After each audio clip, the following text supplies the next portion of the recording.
العصر البطلمي، عصر الإغريق في مصر ومكتبة الإسكندرية بعد وفاة الإسكندر الأكبر. قام أحد قادته وهو بطليموس الأول بتأسيس سلالة البطالمة وحكم مصر.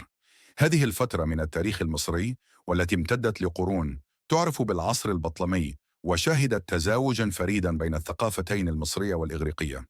مكتبة الإسكندرية. لماذا الإسكندرية؟ اختار بطليموس الأول مدينة الإسكندرية لتكون عاصمة لمملكته الجديدة، وقام بتأسيس مكتبة ضخمة بها. كانت تعتبر أكبر مكتبة في العالم القديم، كنز من المعرفة.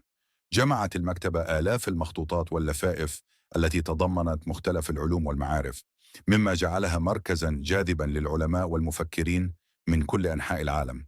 دورها في الحضارة.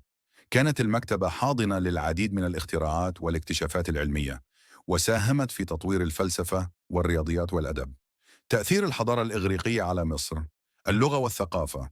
انتشرت اللغة اليونانية في مصر، وظهرت تيارات فكرية جديدة تأثرت بالفلسفة الإغريقية. الفن والعمارة. تأثرت الفنون المصرية بالفن اليوناني، وظهرت نماذج جديدة من التماثيل والمعابد. التنظيم الإداري. اعتمد البطالمة نظاما إداريا مشابها للنظام الإغريقي، مما أدى إلى تطوير الزراعة والتجارة. نهاية العصر البطلمي. صراع على السلطة. شهد العصر البطلمي صراعات داخلية وخارجية، مما أضعف الدولة. الاحتلال الروماني. في النهاية تمكن الرومان من احتلال مصر، ووضعوا نهاية للحكم البطلمي.